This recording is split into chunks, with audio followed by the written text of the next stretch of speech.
السلام عليكم ورحمة الله وبركاته.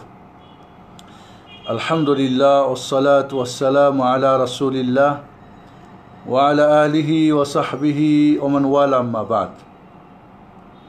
أعوذ بالله من الشيطان الرجيم. بسم الله الرحمن الرحيم. فاعلم أنه لا إله إلا الله. সম্মানিত দর্শক শ্রোতা সকলকে আমাদের প্রীতি শুভেচ্ছা ও মোবারকবাদ জানিয়ে শুরু করছি আহলান ওয়া সাহলান ওয়া মারহাবান বিকুম। সম্মানিত প্রিয় ভাই ও বোনেরা, আজকে আমরা অত্যন্ত একটি গুরুত্বপূর্ণ বিষয়ে আলোচনা করব এবং আপনাদের সাথে মত বিনিময় করব ইনশাআল্লাহ। যারা আমাদের সাথে থাকবেন, প্রশ্ন করবেন, তাদের প্রশ্নের উত্তর আমরা দিব ইনশাআল্লাহ। আজকে যে বিষয়টি নিয়ে আমরা আলোচনা করতে চাই সেটি হলো আকীদার গুরুত্ব ও পরিচয়। আপনাদের প্রশ্নগুলো আপনার এই বিষয়ের আমাদের কাছে পাঠিয়ে দিবেন, আমরা ইনশাআল্লাহ আপনাদের সঠিক উত্তর দেওয়ার চেষ্টা করব ইনশাআল্লাহ। প্রথমে আমরা শুরু করি আকীদার গুরুত্ব। আমরা যদি ছোট্ট করে বোঝার চেষ্টা করি, একটা বিল্ডিং আমরা বানাবো, একটা ভবন বানাবো, আগে ডেকোরেশন না আগে ফাউন্ডেশন? নিঃসন্দেহে আগে ফাউন্ডেশন। একটা গাছ যদি লাগাই, গাছের গোড়াটাই তো মাটির নিচে রাখতে হয়। আসলে আকীদার বিষয়টা আমাদের কাছে গুরুত্ব না পাওয়ার কারণ হচ্ছে, এক নম্বরে আমরা এই বিষয়ে অভ্যস্ত না। আকীদা কী, কেন, এই বিষয়টা আমরা জানি না। অজানা জিনিস মানুষের কাছে কঠিন হয়। দুই নম্বর কারণ, শয়তান চায় না একজন মানুষের আকীদা মানহাজ সঠিক হয়ে যাক। আর এখানে যদি ফাউন্ডেশন ঠিক হয়ে যায় তাহলে ওর কাছে আর শয়তানের কোনো আসার পথ থাকে না, থাকলেও সে দুর্বল। আমরা আগে ফাউন্ডেশন করি, তারপরে ডেকোরেশন হয়। আমরা আজকাল ডেকোরেশন নিয়ে অনেকে ব্যস্ত হই, ফাউন্ডেশনের কোনো খবর নেই। আমরা দাড়ি লম্বা নিয়ে নামাজ করি ইত্যাদি ইত্যাদি, বাট কিসের ভিত্তিতে হবে, এর আকীদাটা, ফাউন্ডেশনটা কী হবে, আমরা অনেক সময় এর গুরুত্ব দেই না। আকীদা বা ফাউন্ডেশন দেখা যায় না, আর যা দেখা যায় না মাটির নিচে থাকে, ওটার কি প্রয়োজন? যদি 100 তলা ভবন বানাবেন, 20 তলা ভবন বানাবেন, মাটির নিচে খরচ করার কি দরকার? ওখানে তো আমি থাকবো না, ওখানে তো পয়সা পাবো না। আমার তো উপরের ডেকোরেশন দরকার, আমার উপরের দরকার। তাহলে তো আপনার ওই ভবন টিকবে না। আজ আকীদা বুঝতে হলে আমাদেরকে কয়েকটা পয়েন্ট আমাদের জানা দরকার। প্রথমত, আকীদা শব্দটির অর্থ কী? আকীদা আকদ থেকে। আকদ মানে হচ্ছে কি? বন্ধন। আকদ মানে হচ্ছে বন্ধন। সেই বন্ধন কিন্তু দুই প্রকার হয়। আমাদের গ্রাম্য ভাষায় বলে, একটা হলো কি মরা গিরা, আর একটা হলো কি ফসকা গিরা। যদি আপনি একটাকে ধরি, আমরা আপনাকে বোঝানোর জন্যে, এই একটা দেখতে পাচ্ছেন সুতা, একে যদি আমরা এভাবে পেঁচাই দিই, একটা গিরা দিই, এই গিরাটা যত টানবেন তত শক্ত হবে, মরা গিরা।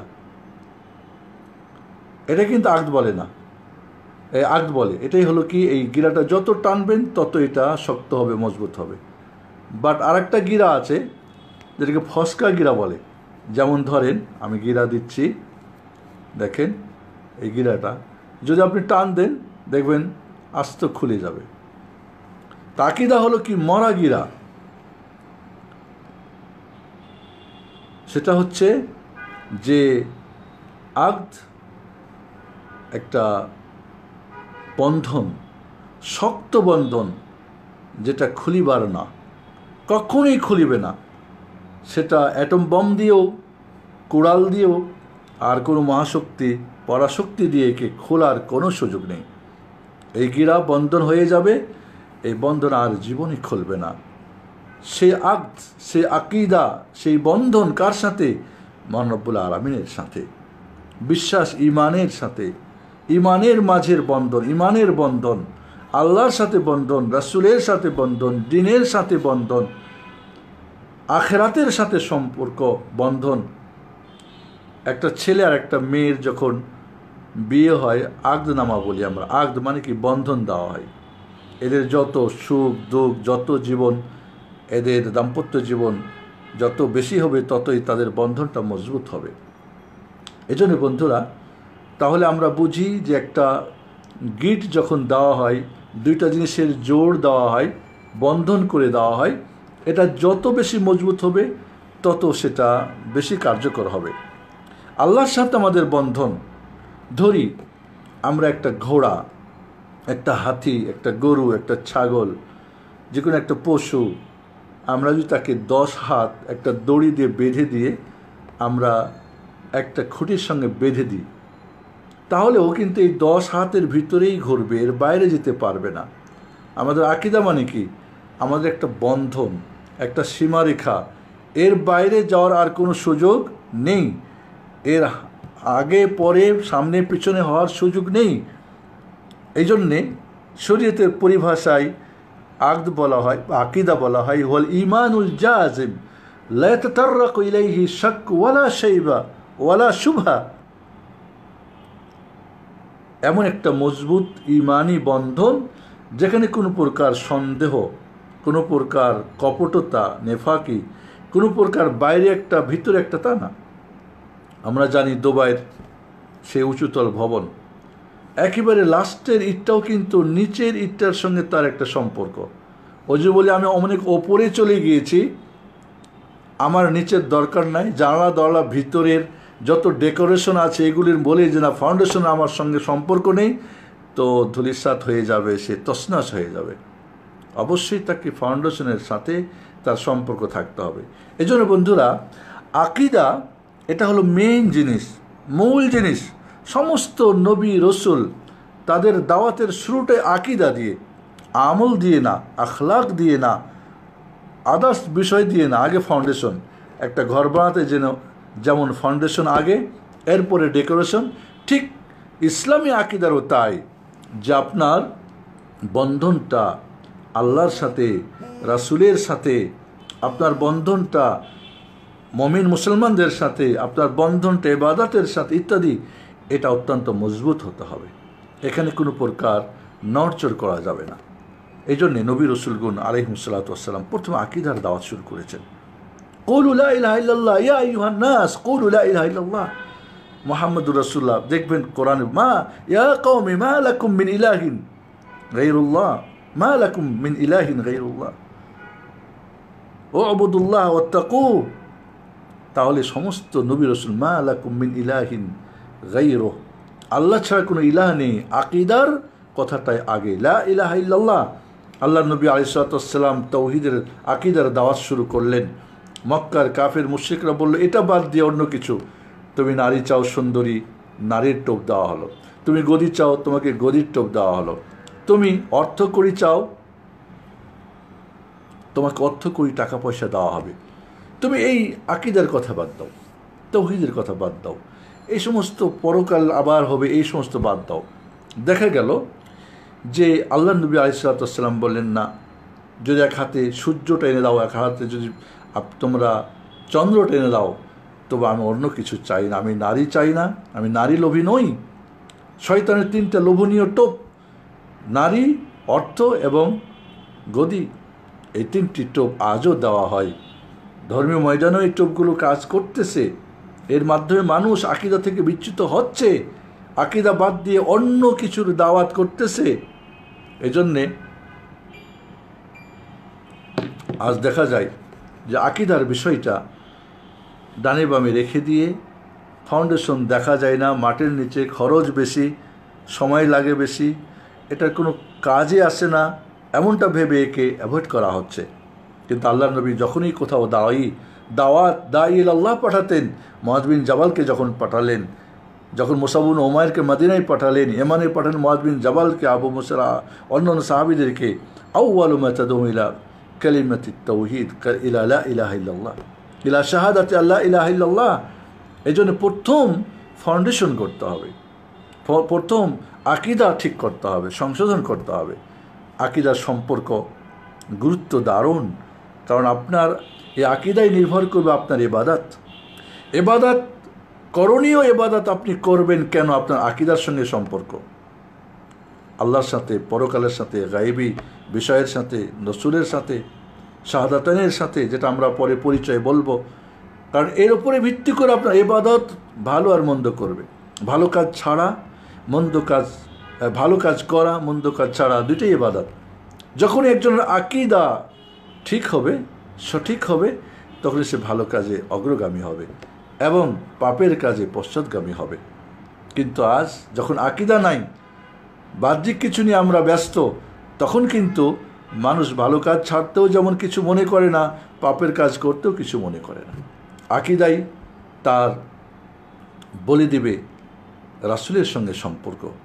কারণ রাসূল সাল্লাল্লাহু আলাইহি সাল্লামের যদি আদর্শ পথ, তার মানহাজ, তার সুন্নত তরিকাই যদি না হয়, তাহলে আমল আল্লাহর কাছে গ্রহণযোগ্য না।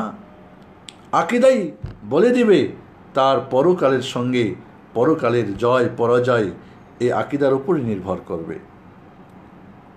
আকীদা সঠিক হয়, পরকালে চিরস্থায়ী জান্নাতি, আর না হয় অস্থায়ী জাহান্নামী। কিন্তু আকীদাই গণ্ডগোল থাকলে জান্নাত পাওয়ার কিন্তু কোনো সুযোগ নেই, জাহান্নাম থেকে মুক্ত পাওয়ার কোনো সুযোগ নেই। এই জন্য বন্ধুরা, আকীদার সম্পর্ক পরকালের সাথে। যার আকীদা যত বেশি মজবুত, পরকালমুখী হবে তার জিন্দেগিটা। যার আকীদা যত দুর্বল, দুনিয়ামুখী হবে, দুনিয়াকে অগ্রাধিকার দিবে। বাল তুসিরুন আল হায়াতাদ দুনিয়া, বাল তুসিরুন আল হায়াতাদ দুনিয়া ওয়াল আখিরাতু খায়রুন ওয়া আবকা, মা ইনদাকুম ইয়ানফাদ ওয়া মা ইনদাল্লাহি বাক। তোমাদের কাছে যা শেষ হবে, আল্লাহর কাছে এটাই বাকি থাকবে। কাজেই আকীদা বলে দিবে আমার পরকালমুখী জীবন হবে। দিন ঠিক রেখে, আখিরাত ঠিক রেখে, জান্নাত ঠিক রেখে, আল্লাহকে ঠিক রেখে তারপর আমার দুনিয়া যতটুকু করা যায়। এই আকীদাই আপনাকে বলে দিবে যে সমস্ত গায়েবী জিনিস, মৃত্যুর পরে কবর, কবরের আযাব, ফিতনা, পরকাল, বলে পুনরুত্থান, আপনার মিজান, ফুলসিরাত, জান্নাত, জাহান্নাম, এই সব কিছু আকীদার বিষয়। এখানে যত মজবুত হবে, সে তত বেশি পরকালের আল্লাহ এই দিনের কাজগুলিকে সঠিকভাবে করার চেষ্টা করবে, নইলে সে ডানে বামে চলে যাবে। আকীদাই বলবে যে আমি আমার অন্য অন্য ভাই বোনদের সঙ্গে আমার সম্পর্ক কেমন হবে। কারণ আল ওয়ালা ওয়াল বারা, আল্লাহর হস্তে ভালোবাসা, আল্লাহর হস্তে ঘৃণা, এটা বলে দিবে আপনার আকীদার সবচেয়ে চূড়ান্ত মশালা। ইমাম ইবনে তাইমিয়া রাহমাতুল্লাহ আলাইহি বলেন, আকীদার বিষয়ের সর্বোচ্চ যে বিষয়টা, সেটা হচ্ছে কি? আল্লাহর হস্তে ভালোবাসা, আল্লাহর হস্তে ঘৃণা করা। আজ আকীদা যখন ঠিক নাই, দলের জন্যে, গ্রুপের জন্যে, দেশের জন্যে, ভাষার জন্যে, রঙের জন্যে, শেখের জন্যে, পীরের জন্যে, অমুকের জন্যে, তুমুকের জন্যে বিভিন্ন ভালোবাসা, কারণ তার আকীদাই গণ্ডগোল। এবং আকীদা ওয়ালা এবং বারা, এর হকিকতটা কি? যে বৈশ্বিক কোনো কারণে বাড়বে না, কমবে না। পূর্ণ মুমিন যদি হয়, পূর্ণ ভালোবাসতে হবে। কাফের হয়, পূর্ণ ঘৃণা করতে হবে। পাপ যতটুক ততটুক ঘৃণা করতে হবে, ভালো যতটুক ততটুক ভালোবাসতে হবে। এই যে তিনটা অবস্থা, মুমিন হলে পুরো ভালোবাসা, কাফের হলে পুরো ঘৃণা করা, মধ্যখানে হলে যতটুক ভালো ততটুক ভালোবাসা, যতটুক খারাপ করে ততটুক পাপ করে ততটুক ঘৃণা করা। আজ নিজের দলের হলে 100% ভালোবাসা, অন্যের দল হলে 100% ঘৃণা, সে যেমনই হোক না কেন। তাহলে এটা কি? আকীদার ধস। এবং আকীদা ধ্বংসের যে কারণগুলো, 4টা কারণ, আকীদা ধ্বংসের যে 4টি কারণ, অজ্ঞতা। আজ মুসলিম সমাজে প্রচণ্ড অজ্ঞতা রয়েছে। 2 নম্বরে হলো মুসলিম সমাজের আকীদা ধ্বংসের কারণ হচ্ছে আপনার মানুষের বিবেক বুদ্ধিকে কোরআন সুন্নাহর উপর অগ্রাধিকার দেওয়া, এটা আকীদা ধ্বংসের কারণ। 3 নম্বরে অন্য অন্য ধর্মের আকীদাগুলো মিক্সড হয়ে যাওয়া, আজ ইহুদি, খ্রিস্টান, ইসলাম, হিন্দু, বৌদ্ধ নিয়ে সুফি ইজমের একটা জন্ম।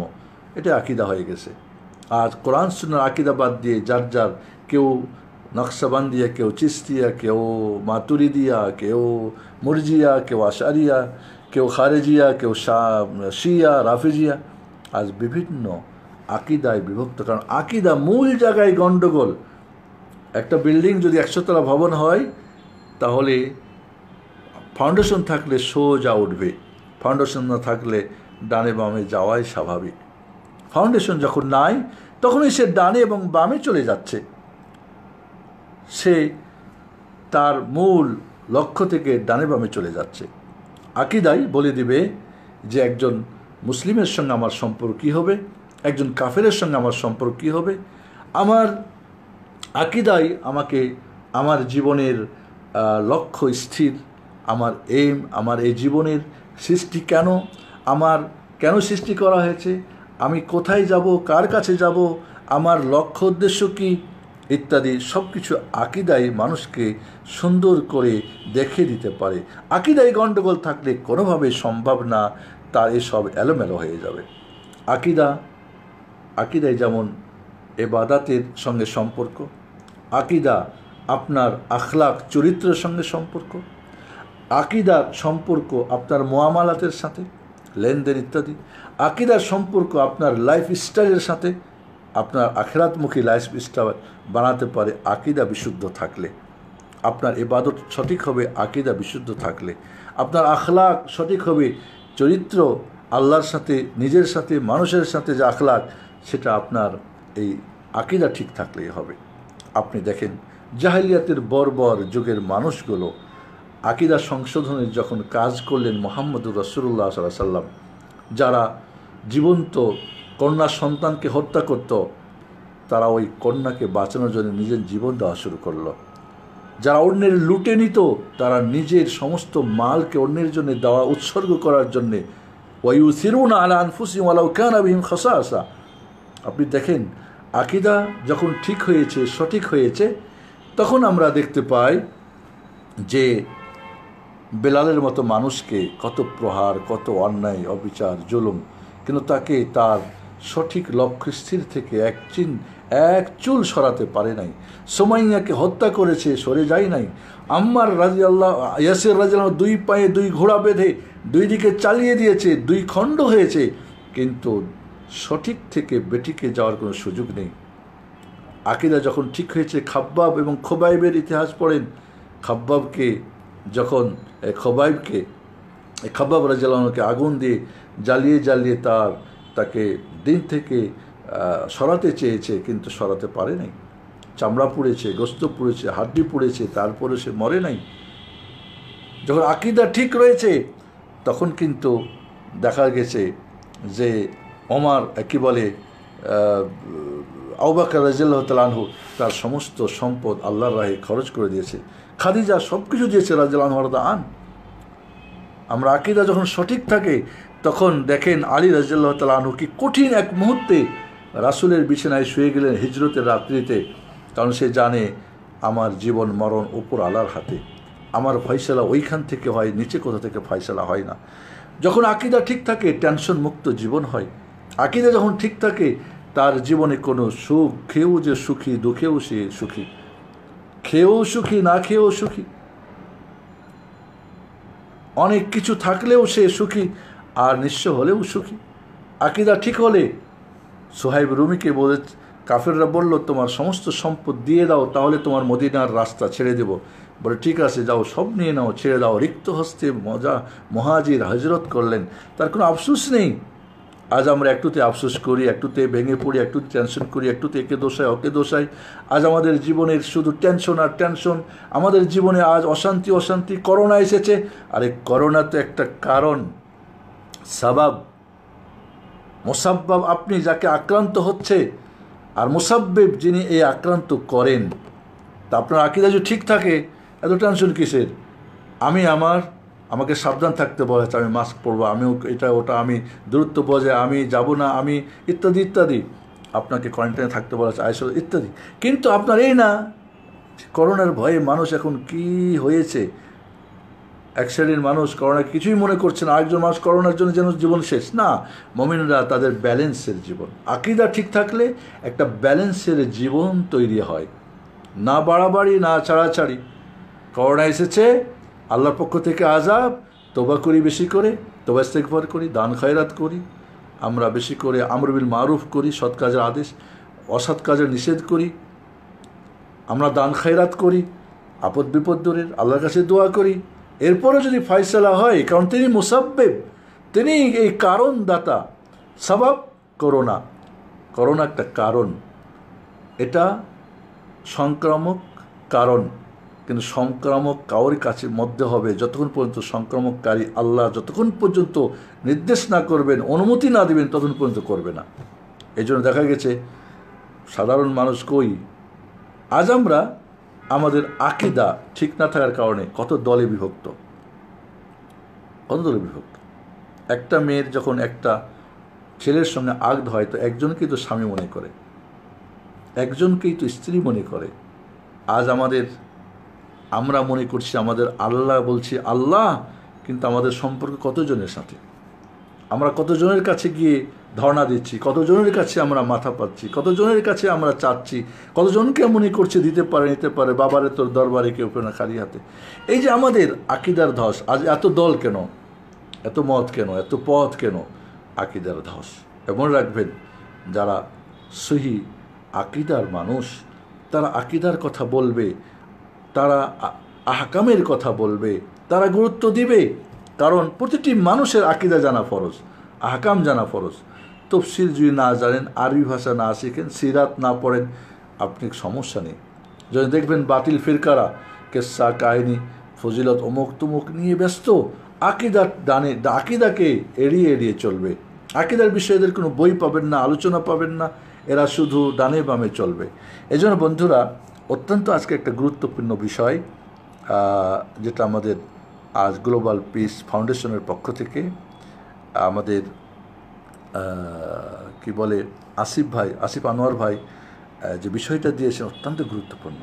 পুরো জীবনটা আকীদার সঙ্গে সম্পর্ক। একটা 100-150 তলা ভবন, যেমন প্রতিটি ইট নিচের ফাউন্ডেশনের সঙ্গে তার সম্পর্ক, ঠিক আপনার জীবনের সব দিকগুলি আকীদার সঙ্গে সম্পর্ক। তাহলে আকীদার গুরুত্ব আমাদের জীবনে, আকীদা ঠিক হলেই ইবাদত ঠিক, আকীদা ঠিক হলেই আপনার আখলাক চরিত্র ঠিক, আকীদা ঠিক হলেই আপনার মুআমালা ঠিক। আজকে মুআমালাতে বোঝা যায় বাঙালি বাংলাদেশি মুআমালা 2-4 লেনদেন গেলে বোঝা যায় কি অবস্থা। এই জন্য বন্ধুরা, আজ আকীদার ধস, আজ অজ্ঞতা। আমি বলেছি আকীদার ধ্বংসের 4টা কারণের কথা বলছিলাম। একটা হলো জাহালাত, অজ্ঞতা। একটা হলো আমাদের অন্য অন্য আকীদার সংমিশ্রণ। 3 নম্বরে আকীদা সম্পর্কে আমরা গাফিল, এ ব্যাপারে আমাদের কোনো নেই, সচেতন না। আর 4 নম্বরে হলো নিজের বিবেক বুদ্ধিকে কোরআন সুন্নাহর উপর অগ্রাধিকার দেওয়া।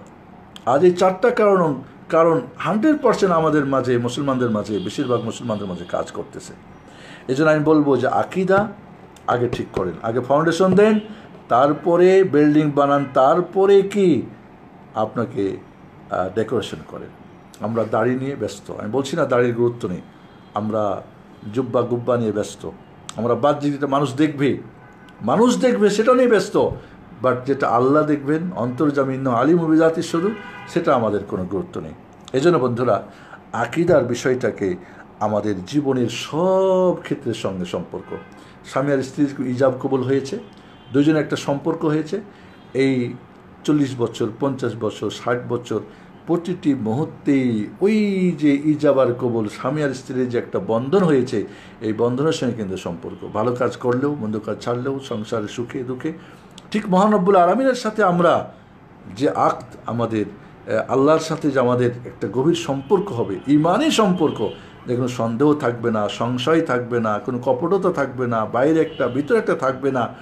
এটা কিন্তু আমাদের জীবনের সব কিছুর সাথে, ইবাদতের সাথে, আখলাকের সাথে, মুআমালার সাথে, আমাদের ওয়ালা বাড়ার সাথে, আমাদের সৎ কাজের আদেশ, অসৎ কাজের নিষেধের সাথে, আমাদের প্রতিটি মুহূর্ত, প্রতিটি কাজকর্ম, সব কিছুর সঙ্গে সম্পর্ক আকীদা। আর এই জন্যে আকীদার গুরুত্ব অধিক। আজ আমাদের ভ্রাতৃত্বের বন্ধন কেন দুর্বল? আকিদা দুর্বল। আমাদের ইবাদত কেন দুর্বল? আকিদা দুর্বল। আমাদের আখলাক কেন আজ আমাদের মুসলমানদের আখলাক চরিত্র ক্যারেক্টার দেখে অন্যরা হাসি পায়? আমাদের আকিদাই ধ্বংস, আকিদা সমস্যা। এই জন্য মুহাম্মদুর রাসূলুল্লাহ সাল্লাল্লাহু আলাইহি ওয়াসাল্লাম যাদের আকিদা সংশোধন করে, যে মানুষগুলিকে বর্বর যুগের মানুষগুলো, খুন খারাপের মানুষগুলো, মদ পান যাদের ছিল নিত্যদিনের, যাদের চুরি ডাকাতি হানাহানি, বড়রা ছোটদেরকে জীবন্ত কি বলে মেয়ে শিশুকে হত্যা করা, যারা মূর্তি পূজা করতো 360টা, এত বিবেকহীন। ওমর রাদিয়াল্লাহু তাআলা আনহু হাসতেন খুব। কেন হাসতেন? বললেন যে জাহেলিয়াতের জামানায় খেজুর দিয়ে মূর্তি বানাতাম, খোদা বানাতাম, সফরে নিয়ে যেতাম, ও আমাকে হেফাজত করবে। খিদা লাগলে তার কান টেনে খেতাম, নাক কেনে, সব খেতে খেতে পুরো খোদা রেখায় শেষ করতাম। কত বড় বিবেকহীন! একজন মানুষের আকীদা ঠিক না থাকলে সে পিএইচডি করা হোক, ডাক্তার হোক, ইঞ্জিনিয়ার হোক, আর যে যতই বুদ্ধিমান হোক, বৈজ্ঞানিক হোক, সে সবচেয়ে মূর্খ। সে যে কোনো ধরনের অন্যায় কাজ করতে পারে, যে কোনো ধরনের ভালো কাজকে মন্দ বলতে পারে, মন্দকে ভালো বলতে পারে, যে কোনো অপকর্মে সে লিপ্ত হতে পারে, কারণ তার অরিজিনাল বিবেক বুদ্ধি বলে কোনো জিনিস নেই যেটা দিয়ে সে সত্যিকারে ভালো মন্দকে বিবেচনা করবে।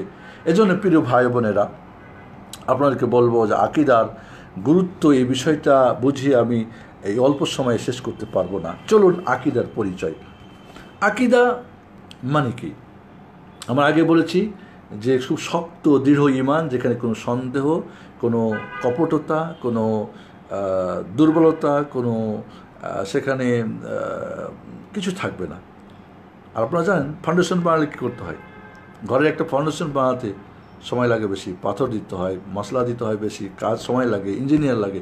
ওপরের ডেকোরেশন কিন্তু কেউ বানাতে পারে, রাজমিস্ত্রি গাড়তে পারে, লেবাররা করতে পারে, বাস ফাউন্ডেশনের জন্যে অনেক সময় লাগে, ইঞ্জিনিয়ার লাগে।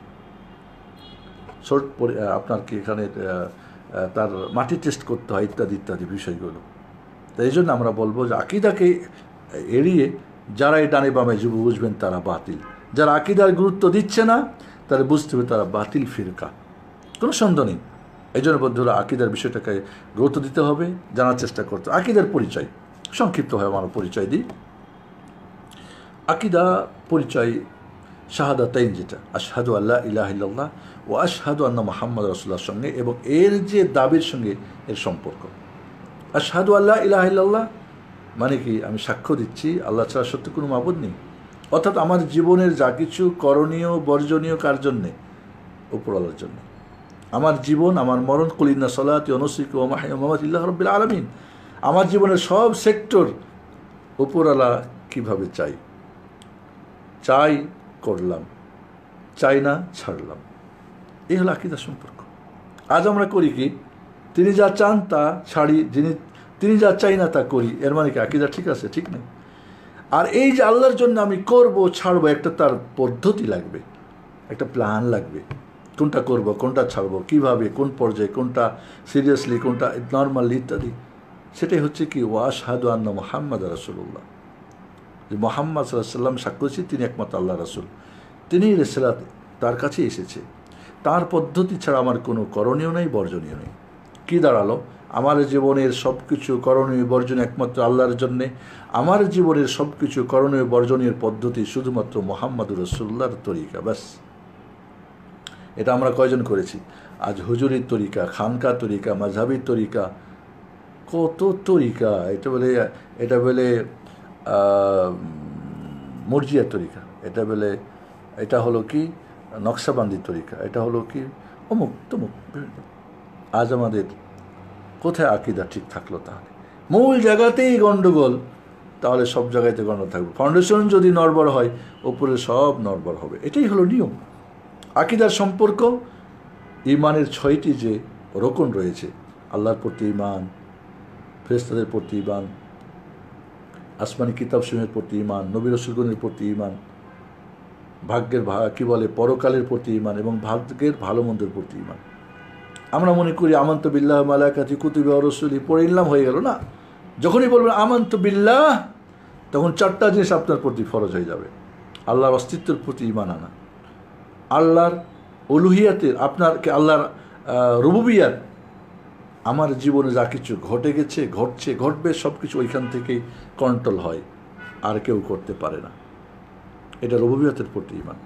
আসমা ও সিফাত, আল্লাহ রাব্বুল আলামিন সুন্দর নাম ও গুণাবলী, অর্থাৎ আমার জীবনের যা প্রয়োজন সেগুলি দেওয়ার মতো গুণ, পরিপূর্ণ কামিল গুণ সম্পন্ন তিনি, তার সব পাওয়ার আছে। আমার দরকার ক্ষমা, তিনি আল গাফফার। দরকার দয়া, তিনি আর রহমান। আমার সন্তান দরকার, তিনি ওয়াহাব। রিজিক দরকার, তিনি আর রাজ্জাক। তাহলে আমার জীবনে যা দরকার সবই তিনি দিতে পারেন। আমি যা চাই না তা বন্ধ করতে পারেন। ইব্রাহিম আলাইহিসসালামকে আগুনে জ্বালাতে পারে নাই নমরুদ, পেরেছে? পারে নাই। মূসা আলাইহিসসালামকে ফেরাউন মারতে পারছে? পারে নাই। মুহাম্মদুর রাসূলুল্লাহ সাল্লাল্লাহু আলাইহি ওয়াসাল্লামকে 100 যুবকের হাতে তরবারি দিয়ে হিজরতের রাত্রিতে হত্যা করতে পারছে? পারেনি। তাহলে তার রক্ষা করার পাওয়ার আছে। তাহলে আমার জীবনে যা দরকার তা যে দিতে পারেন, আর যা দরকার না বন্ধ করতে পারেন, তারই তো দরকার আমার, তারই তো সঙ্গে আমার সম্পর্ক থাকা দরকার। তাহলে তিনি যদি আমার রব, আমার জীবনের যা কিছু হয়েছে, হচ্ছে, হবে, সবই তিনি আমাকে দেন। আমার জীবনে যা প্রয়োজন তার দেওয়ার মতো তার গুণ আছে, যা প্রয়োজন না সেটাকে বন্ধ করার তার ক্ষমতা আছে। তাহলে আমি এখন কার ইবাদত করব? একমাত্র আল্লাহ সুবহানাহু ওয়া তাআলা। তারই আমি গোলাম, তারই আমি দাস, তারই আমার জীবনের সব কিছু তার জন্যে। আমার ঘুম তার জন্যে, আমার জিকির, আজকার, ইবাদত, আমার দুনিয়ার যা কিছু করব আমি সবই তার জন্য, তাকে খুশি করার জন্য। যা কিছু ছাড়বো তাকে খুশি করার জন্যে।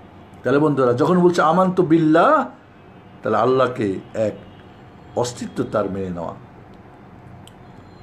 আল্লাহর রুবুবিয়তকে মেনে নেওয়া, আসমা সিফাতকে মেনে নেওয়া, আল্লাহর উলুহিয়তকে মেনে নেওয়া। এইভাবে যখন মালায়েকাতি বলবেন তখন ফেরেশতা সম্পর্কে, নবী বলবেন, নবী ইত্যাদি। আমরা তাহলে ঈমানের যে 6টা রুকন রয়েছে, এই 6টা রুকন আকীদার সঙ্গে সম্পর্ক। এছাড়া বিশেষ করে পরকাল, মৃত্যু, কবর, তার ফিতনা, তারপরে পুনরুত্থান, এরপরে নাসর, হাসর, এরপরে কিয়ামত, এরপর জান্নাত, জাহান্নাম, মিজান, ফুলসিরাত ইত্যাদি ইত্যাদি। এগুলো সব গায়বী জিনিস। আখেরাতের কি বলে, কিয়ামতের যে কুবরা এবং সুগরার আলামত। আজ আমরা মসজিদ কি বলে মাহাদি নিয়ে ব্যস্ত হয়ে যাচ্ছি, যেখানে সেখানে মাহাদি বের হয়ে যাচ্ছে। আকীদা কোথায় আমাদের?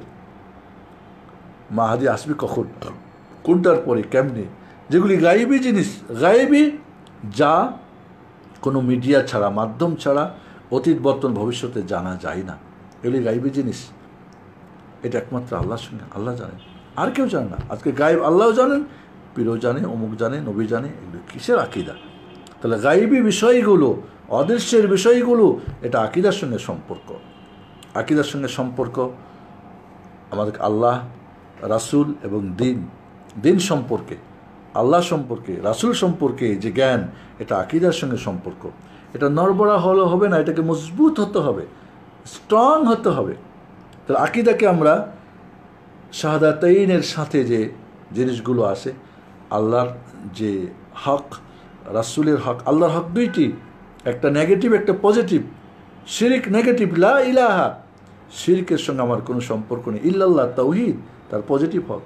মুহাম্মদ রাসূলুল্লাহ, মুহাম্মদ যে কোনো মুহাম্মদ, কিন্তু রাসূলুল্লাহ একজনই, মুহাম্মদ ইবনে আব্দুল্লাহ ইবনে আব্দুল মুত্তালিব। তাহলে একমাত্রই আমার জীবনের যা কিছু করবো ছাড়বো আল্লাহর জন্যে, শুধুমাত্র একটাই তরিকা, মুহাম্মদ সাল্লাল্লাহু আলাইহি সাল্লামের।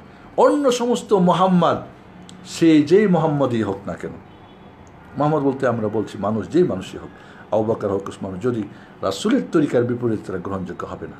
আজকে আকীদার ধস আমাদের নেমেছে, আকীদার যে বিপর্যয় ঘটেছে, আকীদার গুরুত্ব আমাদের নেই, আকীদার যে বিষয়গুলো, মূল বিষয়গুলো আমরা জানি না। একটা মানুষ যদি আকীদা ঠিক থাকে, মারা যায়, জাহান্নাম গেলেও জান্নাত যাবে। কিন্তু আকীদায় যদি গড়বড় থাকে তাহলে তো কিছুই হবে না। আবু জাহল, আবু লাহাবরা হজ করতো, ওমরা করতো, আকিকা কুরবানি দিত। কেন তারা মূর্তি পূজা করতো? কারণ তাদের ফাউন্ডেশন গড়বড়। কেন আমরা আজ পীরের দরবারে, কেন বলছি খাজার তোর দরবারকে ফিরে, কেন তাবিজ ঝুলাচ্ছি, কেন আজ বিভিন্ন জায়গায় দৌড়াচ্ছি, কেন এত আমাদের বিপদ আপদ? সব কিছু আকীদার সমস্যা। এই জন্য বন্ধুরা, আমি আগেই যদিও আমাদের আসিফ ভাই 1.5 ঘন্টার সময় বেঁধে দিয়েছিলেন, আমি বললাম 1 ঘন্টার মধ্যে শেষ করার চেষ্টা করব, কারণ বেশি লম্বা আলোচনা করলেই যে ভালো তা না। আমি বলবো আবারও যে আমাদের আকীদার গুরুত্ব দেন, কারণ এর সম্পর্ক আপনার জীবনের সব, আল্লাহর সঙ্গে যে সম্পর্ক, রাসূলের সঙ্গে সম্পর্ক, দ্বীনের সঙ্গে সম্পর্ক, পরকালের সঙ্গে সম্পর্ক, ইবাদত, আপনার আখলাক, আপনার মুআমালাত, আপনার লাইফস্টাইল, বিশেষ করে 5টা জিনিস। যখন আপনার আকীদা ঠিক হবে তখন 4টা জিনিস ঠিক হবে। আপনার ইবাদত ঠিক হবে, আপনার আখলাক চরিত্র ঠিক হবে, আপনার লাইফস্টাইল সুলুক ঠিক হবে, আপনার মুআমালা ঠিক হবে। আজ আমাদের সব গড়বড়, ইবাদতও গড়বড়, চরিত্র গড়বড়, মুআমালাতও গড়বড়, আমাদের কি বলে লাইফস্টাইল তো দুনিয়া নিয়ে ব্যস্ত আমরা। কেন? কারণ আকীদার গড়বড়। আজকে আমাদের জীবনে আমি বলেছি মুমিনদের সাথে আমার সম্পর্ক কী হবে, কাফেরের সাথে কী হবে, পাপী মুসলমানের সঙ্গে কী হবে, মুনাফিকের সঙ্গে কী হবে, কার কী হক, কেমনি কী ইত্যাদি সব কিছু আকীদার সঙ্গে নির্ভর করছে। তাহলে আমার জীবনের সব কিছুই আকীদার সঙ্গে সম্পর্ক। যেমন আবারও বলছি, একটা বিল্ডিং যেমন তার ফাউন্ডেশনের সঙ্গে 150 তলা 160 তলা ভবন, পুরো ভবনটা তার ফাউন্ডেশনের তার কী রয়েছে, সম্পর্ক রয়েছে একটার পর একটা। ঠিক আমার জীবনের সব কিছু আকীদার সঙ্গে সম্পর্ক। কাজে আকীদাকে আমরা ডানে বামে রেখে আপনি সারা জিন্দেগি মুখে লম্বা দাড়ি ঠিক আছে, আপনার বড় জুব্বা গুব্বা, হজ আর উমরা, জিকির আজকার, এটা ওটা সব ঠিক আছে, কিন্তু আকীদায় গণ্ডগোল, জান্নাত যাওয়ার কোনো সুযোগ নেই। আপনার আখলাক কখনোই ভালো হবে না, আপনার মুআমালাত কখনোই ঠিক হবে না, আপনার লাইফস্টাইল আখিরাতমুখী হবেই না, আপনার জীবনের টেনশনই ভরা থাকবে, আপনার পরকালের বিষয়কে আপনি গুরুত্ব দিবেনই না, আপনি ভালো কাজ করতে পারবেন না, মন্দ কাজ ছাড়তে পারবেন না, আপনি সম্পর্কে সব জায়গাতেই গণ্ডগোল, সব জায়গাতেই গণ্ডগোল হবে। আশা করি, জানি না আসিফ ভাই কতটুক চেয়েছিল আমার কাছে, আমি সংক্ষিপ্ত আলোচনা করাই পছন্দ করি। আশা করি যে আকীদার গুরুত্ব এবং আকীদার যে পরিচয়, মানে এর পরিধিটা, এটাকে আমাদের চেষ্টা করতে হবে, আমাদেরকে জানার চেষ্টা করতে হবে এবং সেই অনুযায়ী আমাদের জীবন চলার চেষ্টা করতে হবে। ফাউন্ডেশন হয়ে গেলে আপনি রাজমিস্ত্রিকে দিয়ে দেবেন, লেবার দিয়ে কাজ করবে, ইঞ্জিনিয়ারের খুব একটা প্রয়োজন হবে না। আজ আকীদা যখন দিই নাই, তখন আমরা সারা জীবন শেষ করলাম কিন্তু কোনো কিছু পাচ্ছি বলে মনে হচ্ছে না। মহান রব্বুল আলামিন তুমি আমাদের আকীদাকে গুরুত্ব দেওয়ার এবং ফাউন্ডেশনকে সঠিকভাবে করা, এরপরে আমাদের ইবাদত, এরপরে সব কিছু করার তুমি তৌফিক দান করো। আর আকীদার এই যে পরিচয় বলেছি, যে জিনিসগুলি আকীদার সঙ্গে সম্পর্ক, এই জিনিসগুলিকে আমরা জানার চেষ্টা করি। এক ভাই প্রশ্ন করেছেন, আমরা এখন প্রশ্ন উত্তরে যাব ইনশাআল্লাহ। আশা করি আপনাদের প্রশ্ন যারা এখন আছেন তারা করবেন। এখানে এক ভাই প্রশ্ন করেছেন আকীদা বিষয়ে কী কী বই পড়ব। অনেকে সালাম দিয়েছেন, ওয়ালাইকুম আসসালাম ওয়া রাহমাতুল্লাহি ওয়া বারাকাতুহু। আকীদা ঠিক করতে কী কী বই পড়তে হবে, আমাদের প্রশ্ন করেছেন মোহাম্মদ সানাউল হক ভাই। আসলে বড় বড় স্কলাররা যে সমস্ত আকীদার বই লিখেছেন, সেই বইগুলি যখন অনুবাদ করা হয় এবং সাধারণ মানুষ পড়েন, তখন খুব একটা ভালো বোঝেন না, কারণ আকীদা কঠিন জিনিস, অপরিচিত জিনিস, এবং আরবি থেকে বাংলাতে সেটা প্রকাশ করাও একটু কঠিন। অনেক সময় অনুবাদ হারফি, শব্দে শব্দে অনুবাদ হয়, যার ফলে বিষয়টা অনেক কঠিন দেখেছি। আমি বলবো যে আকীদাকে জানার জন্যে সহজভাবে যে বইগুলি লেখা হয়েছে, সেই বইগুলিকে পড়ার চেষ্টা করতে হবে। সহজ ভাষায় যে বইগুলো অনুবাদ হয়েছে, আকীদা তাহাবিয়া রয়েছে, ওয়াসিতিয়া রয়েছে, এছাড়াও শেখ মোহাম্মদ আব্দুল ওয়াহাবের কিতাবুত তাওহীদ রয়েছে। আমি মনে করি একটা বই তবে ক্লাস আকারে, প্রশিক্ষণ আকারে পড়ার চেষ্টা করেন। একা একাই পড়ে খুব ভালো বুঝবেন না, কোনো ভালো টিচারের কাছে নিয়মিত ক্লাস করেন বা শোনেন, তাহলে দেখা যাবে আকীদা আমি মনে করব সহজ ভাষায়। এবং তাওহীদ, আমরা অনেকেই তাওহীদ কাকে বলে বলতে পারি না, সহজ ভাষায় বলতে পারি না। আকীদার মূল তো হচ্ছে তাওহীদ। তাওহীদ আমরা জিজ্ঞেস করলে অনেক সময় ভালো করে বলতে পারি না, খুব সহজ করে বলতে পারি না। আমি এই জন্যে আমার একটা বই লিখেছি আমি, তাওহীদ ও তার উপকারিতা, আরেকটা হলো শিরক ও তার উপকারিতা। ইনশাআল্লাহ আরও 2টা বই হচ্ছে, সুন্নত তার উপকারিতা এবং বিদআত তার উপকারিতা। এই 4টার সম্পর্ক আকীদার সঙ্গে, কারণ 2টা হক আল্লাহর, একটা পজিটিভ একটা নেগেটিভ, আর একটা রসুলের 2টা হক, একটা নেগেটিভ পজিটিভ, 4টা আকীদার বিষয়। সহজ করে তাওহীদ কি? আল্লাহকে তার কাজে নামে গুণে বৈশিষ্ট্যে একক জানা, মানা, বিশ্বাস করা এবং বান্দার সমস্ত ইবাদত একমাত্র আল্লাহর জন্য করা। তাহলে আকীদা জানা যেমন ফরজ, বিশ্বাস করা ফরজ, মানাও ফরজ। আকীদা আমরা জানিও না, বিশ্বাসের ক্ষেত্রেও গড়বড়, মানার ক্ষেত্রেও গড়বড়। এটা কেমন হলো? তো তিনটা জিনিস জানলে হবে না, বিশ্বাস করতে হবে, বিশ্বাস করলে হবে না, বাস্তবতা নিয়ে আসতে হবে, তাহলেই না সেটা কাজে আসবে। তো এই জন্যে আমরা আকীদার বিষয়টাকে, যে বিষয়টা আমি বলবো, যেখানে আছেন বা অনলাইনে বা কোথাও, যে খুব সহজ ভাষায় যে বইগুলি আকীদার উপরে লেখা, এই বইগুলি পড়ার চেষ্টা করেন। বা কিতাবুত তাওহীদ সাধারণ মানুষের জন্য, যারা একটু শিক্ষিত তারা হয়তো, এখন অনুবাদ হয়েছে আকীদা তাহাবিয়া, আকীদা ওয়াসিতিয়া, শেখুল ইসলাম মোহাম্মদ বিন আব্দুল ওয়াহাবের কিতাবুত তাওহীদ, শেখ সালেহ ফাওজানের কিতাবুত তাওহীদ, এই বইগুলিকে পড়ার চেষ্টা করতে এবং অক্ষর অক্ষরে পড়তে হবে। শুধু পড়ে গেলে হবে না, কারণ আমরা সুনাভানের বই পড়া অভ্যস্ত, আমরা ফাজাইল আমল পড়া অভ্যস্ত, আমরা ওই সমস্ত ফাজাইল কী বলে আপনার নিয়ামুল কোরআন পড়তে অভ্যস্ত, আমরা এই সহজ বই কিস্সা কাহিনী না, এগুলি খুব সহজে পড়া যায়, বোঝা যায়। বাট আকীদা এমন একটা জিনিস যে অনেক কঠিন। এই জন্যে বড় বড় যারা শেখ আছেন তাদের কোনো ক্লাস থাকলে, দার্স থাকলে নিয়মিত পড়ার চেষ্টা করেন। এইভাবে আমি বলবো যে শুধু বই না, বইটাকে বুঝিয়ে নেওয়ার মতো একজন ভালো টিচার আপনি নির্বাচন করে পড়ুন, তাহলে আকীদা বুঝবেন। তাছাড়া বই পড়ে আমার মনে হয় না যে কেউ আকীদা ভালো করে বুঝতে পারবেন। আসিফ ভাই প্রশ্ন করেছেন, কারো শাইখের কাছে আলোচ্য বিষয়। আচ্ছা, প্রশ্ন থাকলে প্রশ্ন করেন বা কমেন্ট। আকীদা কি ঠিক থাকলেও আমল কম হলে পরিত্রাণ পাওয়া যাবে কি? জি, সানাউল হক ভাইয়ের আরেকটা প্রশ্ন। আকীদা যদি ঠিক থাকে, মান কানা আখিরু কালামিহি লা ইলাহা দাখালাল জান্নাহ, লা ইলাহা পড়ে মারা গেলে জান্নাত। কারণ কি? তার আকীদা সহি, আকীদার পরে মারা গেছে। যারা পরিমাণ ঈমান থাকলেও জান্নাত যাবে, কারণ কি? তার আকীদা ঠিক ছিল। তাকে যদি সে জাহান্নামে যায়ও, বড় বড় পাপ আল্লাহর ইচ্ছাধীন, তিনি চাইলে ক্ষমা করে ডিরেক্ট আপনাকে জান্নাত দেবেন, আর না চাইলে আযাব দিয়ে কিন্তু একদিন জান্নাত যাবে। কিন্তু আকীদাই যদি দশ থাকে, আকীদা কি ফানাফিল্লাহ, আকীদা কি নুরুন নবী, আকীদা কি আউলিয়া, কি হায়াতুন নবী, হায়াতুল আউলিয়া, আল হাইয়ুল কাইয়ুম আল্লাহ। আপনি বলছেন হাইয়ুল কাইয়ুম এখন পীর সাহেব, নবী সাহেব, অমুক সাহেব, কি আকীদা?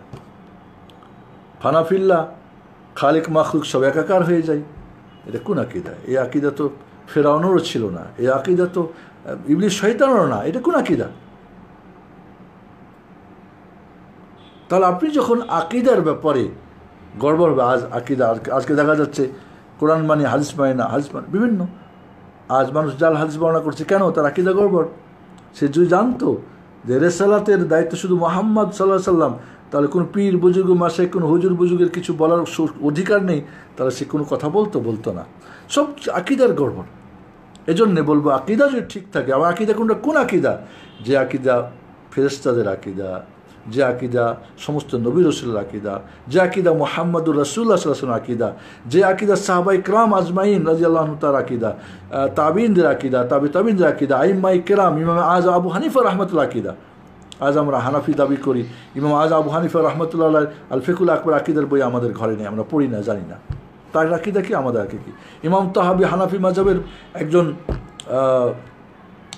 আপনার অত্যন্ত অভিজ্ঞ এবং তার বইপত্র অনেক আছে, সে গ্রহণযোগ্য এবং হানাফি মাযহাবের একজন গোড়পত্য বলা যেতে পারে, তার আকীদার বই আমরা জানি না, পড়ি না। আমরা কোথায় মাতুরিদি, কোথায়কার মিক্সড, মুরজিয়া, মাতুরিদিয়া, আশারিয়া, সুফিয়া সব মিলে আমরা একটা বানাই নিয়ে বলছি আকীদা। এটা কখনো হয় না। এই জন্য বলবো যে হ্যাঁ, আকীদা যদি ঠিক থাকে, আমল কমও হয়, আপনি ইনশাআল্লাহ একদিন না একদিন যাবেনই, ইনশাআল্লাহ আপনি পরিত্রাণ পাবেন। ওয়ালাইকুম আসসালাম ওয়া রাহমাতুল্লাহি ওয়া বারাকাতুহু। শফিকুল ইসলাম ভাই সালাম বলেছেন, অনেকে সালাম বলেছেন। সানাউল হক ভাইয়ের একটা প্রশ্ন, জীবিত ব্যক্তির কাছে সাহায্য চাওয়া হলে আকীদায় সমস্যা হবে কি? যদি সেই সাহায্যটা ওই ব্যক্তি দেওয়ার ক্ষমতা রাখে, আপনি 5,000 টাকা ধার নেবেন, বলবেন আমার এই মাথায় উঠাই দাও, অমুকে আমাকে মারতে আসছে, তুমি আমাকে আমার পাশে দাঁড়াও, অমুকে টাকা দেয় না, চলো আমার সঙ্গে টাকাটা উঠিয়ে দাও, প্লিজ তোমার কলমটা দাও। মানুষের সাধ্যের ভিতরে যেটা সেটা আপনি তার কাছে সাহায্য চাইবেন, কোনো সমস্যা নেই। বাট যেটা মানুষের সাহায্যের বাইরে, সন্তান চাইবেন, রিজিক চাইবেন, ভালো মন্দ থেকে বাঁচার অশিলা করবেন না, সেটা একমাত্র আল্লাহর। তাহলে জীবিত ব্যক্তির সাহায্য চাওয়া যাবে তার যেগুলো দেওয়ার মতো কি রয়েছে, সামর্থ্য রয়েছে। বাকি যেটা সামর্থ্য নেই সেটা আপনি চাইতে পারবেন না। বলো আমার পাপ করেছি, গুনাহ মাফ করে দাও, গুনাহ মাফ করবে আল্লাহ। আপনি অসুস্থ, তুমি আমাকে ভালো করে দাও, না, ভালো করবেন আল্লাহ। সন্তান হয় না, কারকে দেবেন আল্লাহ। তাহলে আপনি যেটা মানুষের দেওয়ার মতো ক্ষমতা রয়েছে, মানে সুযোগ রয়েছে, তার কাছে চাইতে পারেন, এই সাহায্য চাওয়াতে সমস্যা। কিন্তু যেটা আল্লাহ ছাড়া কেউ দিতে পারে না সেটা মানুষের কাছে চাইবেন, সেটাই হবে কি আকীদা বিরোধী কাজ, সেটাই হবে আপনার সমস্যা। আব্দুর রহিম ভাই,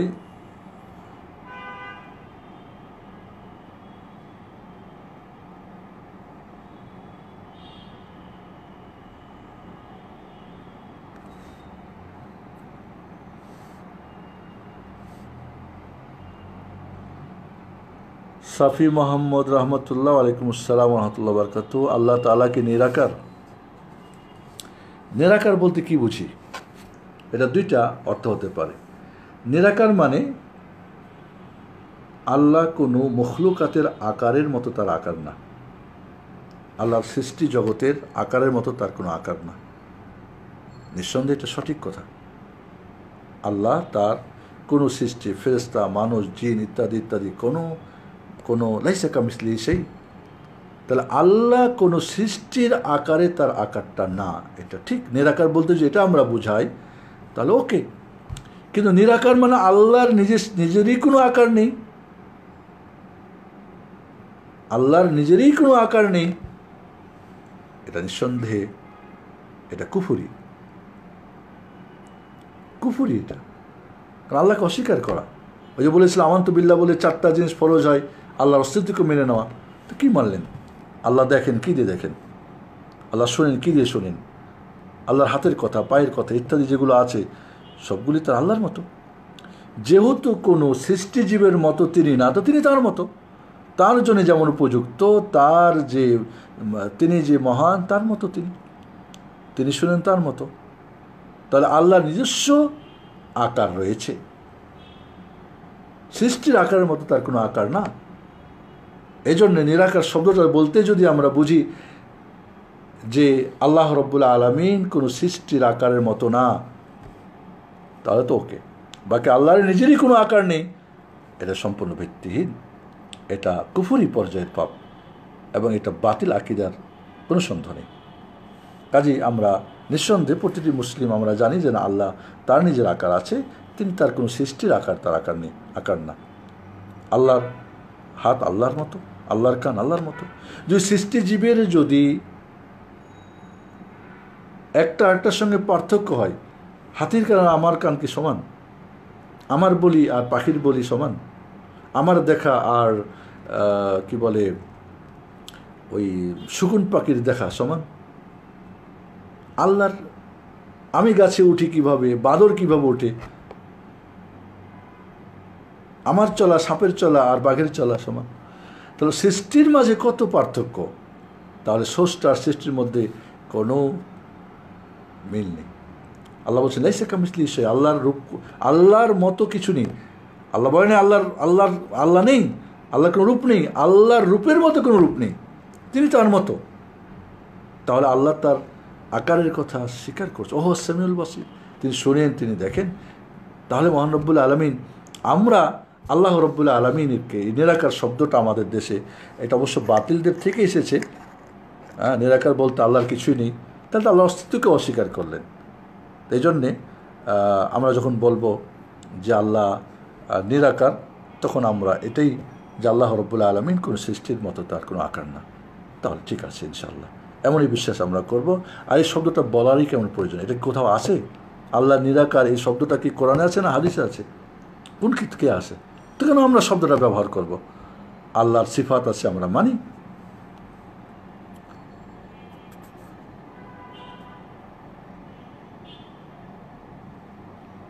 সানাউল হক ভাই আরেকটি প্রশ্ন, মাযহাবের তরিকা রাসূলের তরিকা মানব না পীর সাহেবের তরিকা মানব? হ্যাঁ, নিঃসন্দেহে আপনি একটা 10 তলা ভবন বানাবেন, আপনার ইঞ্জিনিয়ার আপনাকে প্ল্যান করে দিল, আপনি কন্ট্রাক্টর, আমি সাইফুদ্দিন বেলাল কন্ট্রাক্টর আমাকে দিয়ে দিলেন। আমি আপনার এই বাড়িটা এখন আপনার ইঞ্জিনিয়ার প্ল্যানে বানাবো না আমার ইঞ্জিনিয়ার প্ল্যানে বানাবো? আমার ইঞ্জিনিয়ার প্ল্যানে বানালে আপনি কি সেটা মেনে নেবেন? নেবেন না, ঠিক না? নেবেন না যখন, তো আমার কি আপনি পারিশ্রমিক দেবেন, নাকি উল্টা ড্যামারেজ রড সিমেন্ট যা গেছে সব কিছু এবং হাত করে দিয়ে জাহান্নামে দেবেন, কী বলে জেলখানায় দেবেন? তো আল্লাহ রব্বুল আলামিন তার কাজ, তার ইঞ্জিনিয়ার মুহাম্মদ সাল্লাল্লাহু আলাইহি ওয়াসাল্লাম দিয়ে তিনি প্ল্যানিং দিয়েছেন। তার ইঞ্জিনিয়ার বাদ দিয়ে আপনি পীর ইঞ্জিনিয়ার, মৌলবি ইঞ্জিনিয়ার, মোল্লা ইঞ্জিনিয়ার, মাযহাব ইঞ্জিনিয়ার, কেমনি এটা হয়? কেমন হয় এটা? এটা কি হয়? ম্যাপ আঁকছে একটা ম্যাপ, এবং আমি বলি যে আপনার মহান রব্বুল আলামিনের কাজের প্ল্যানিংয়ের যে ম্যাপ, এই ম্যাপটা করেছেন কারা? এই ম্যাপের ইঞ্জিনিয়ার কারা? 1,24,000 নবী রাসূল। এবং ফাইনাল কপি যিনি, যেটাকে লাস্ট কোনো এটা নো চেঞ্জেবল, বাড়াও যাবে না কমাও যাবে না, যিনি করে সিল মোহর মেরেছেন, খাতমুন নবুয়া লাগাই দিয়েছেন, তিনি মুহাম্মদ সাল্লাল্লাহু আলাইহি ওয়াসাল্লাম। এরপরে পীরের এখানে কি? এই জন্য বন্ধুরা এটা খুব দুঃখজনক। শাফি মোহাম্মদ রহমতুল্লাহ ভাই বলছে, আল্লাহ তাআলা কি সর্বত্র বিরাজমান? এই কথাটারও দুইটি অর্থ। আল্লাহ তাআলা সর্বত্র বিরাজমান বলতে যদি আপনি আল্লাহর পাওয়ার, আল্লাহর কুওয়াত, আল্লাহর দৃষ্টি, আল্লাহর শক্তি, আল্লাহর দয়া, আল্লাহর সব কিছু, তো সর্বত্র বিরাজমান, কোনো সন্দেহ নেই। আর যদি বলেন যে আল্লাহ নিজেই তার সত্তা সর্বত্র বিরাজমান, তাহলে এটা বাতিল আকীদা। আর রহমান আরশে ইস্তাওয়া, আল্লাহ আরশে আজিমের উপরে আছে। আমরা দোয়া করি হাত উপরে কেন? যদি আল্লাহ সর্বত্রই থাকবে, তো কেন মক্কা থেকে রাসূলকে নিয়ে যেতে হবে মেরাজে?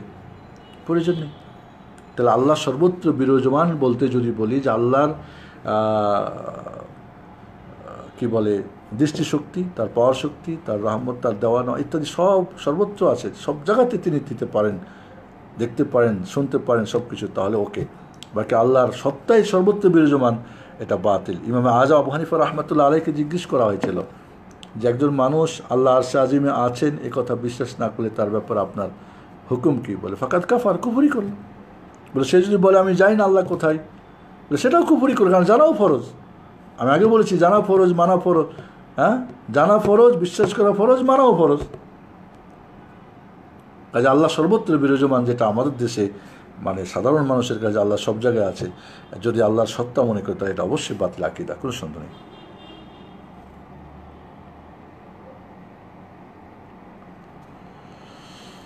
রাইনা সুলতানা আপু জানতে চেয়েছেন, শেখ সহি আকীদার মুসলিম বুঝতে আমার কি নিজেকে আহলে হাদিস বা সালাফি পরিচয় দিব নাকি সহি আকীদার মুসলিম বললে হবে? আমরা কিন্তু সবাই মুসলিম। যখন বাতিলের মোকাবেলা আসবে তখন নাম পরিচয়। আপনারা খুব সহজ বোঝেন, অরিজিনাল লেখে কখন? আরবিতে লেখা আসলি, যখন ডুপ্লিকেট বাজারে আসে, ঠিক না? যদি অরিজিনালি সব থাকে তখন, যদি আসল জিনিস থাকে তখন কিন্তু আসল লেখার প্রয়োজন হয় না, মেড ইন জাপান লিখলে যথেষ্ট। অরিজিনাল মেড ইন জাপান কখন? যখন ডুপ্লিকেট বাজারে আসে। তা আপনি মুসলিম, ওকে, এখন ও মুসলিম কিন্তু বাতিল, তাহলে আপনি বলুন হক মুসলিম। ও বলছে আমি মুসলিম রাফেজি, তা আপনি বলেন না আমি সুন্নি শিয়া। ও বলছে না আমি মুসলিম চিস্তিয়া, আপনি বলেন না আমি সিরাতুল মুস্তাকিম, আমি সালাফিয়া। ও বলছে আমি আসহাবুর রায়, আমি রায় মানি, এই ইমাম বলছে ওই ইমাম বলছে, না আমি হাদিস মানি, কোরআন সুন্নাহ মানি। তাহলে বাতিলের মোকাবেলায় সহিটা লাগাতে হয়। তাই যেখানে আপনার পরিচয় মুসলিম বললেই চলবে, সমস্যা নেই, অন্য কিছু বলার দরকার নেই। আলহাজ বলতে এমন কোনো জরুরি না, সালাফি বলতে এমন কোনো জরুরি না। কিন্তু যখন খালাফিরা আসবে, খালফি পরবর্তীরা বলবে আমরাই ঠিক, বলবো না আমি আপনাদের মানি না, আমি সালাফিদের মানি, অর্থাৎ সালাফকে অনুসরণ করি, সাহাবাদেরকে করি, তাদের আকিদা, তাদের আমল, তাদের আমি চলি, তোমাদের আমি করি না। তাদের সঙ্গে মিলিয়ে দেখবো, মিললে ভালো, নাহলে বাদ। বাকি তারাও যদি হয় একই, তো কে দরকার আপনার সেখানে? সবাই যদি ফার্স্ট ক্লাস হয়, কি বলে, সবাই যদি কি বলে অরিজিনাল হয়, তো অরিজিনাল লেখার আর প্রয়োজনই নেই, ঠিক না?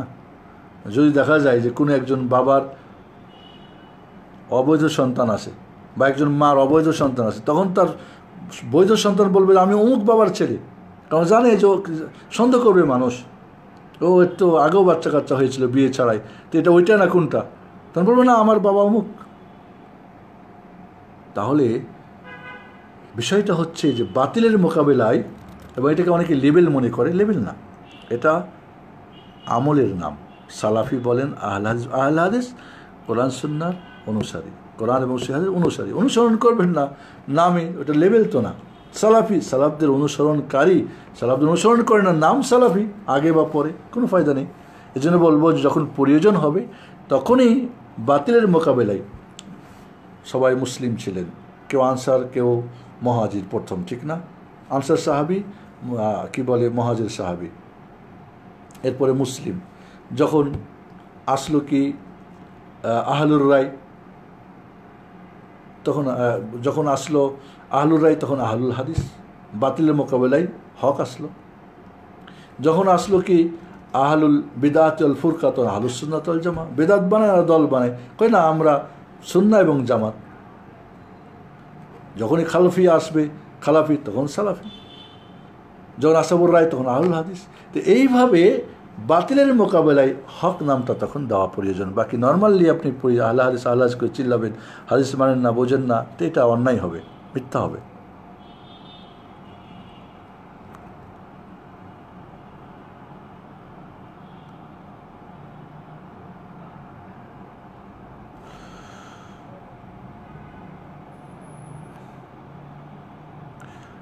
আবদুল্লাহ জাহাঙ্গীর স্যারের ইসলামী আকিদা, জি, সুন্দর বই, পড়তে পারেন। জি,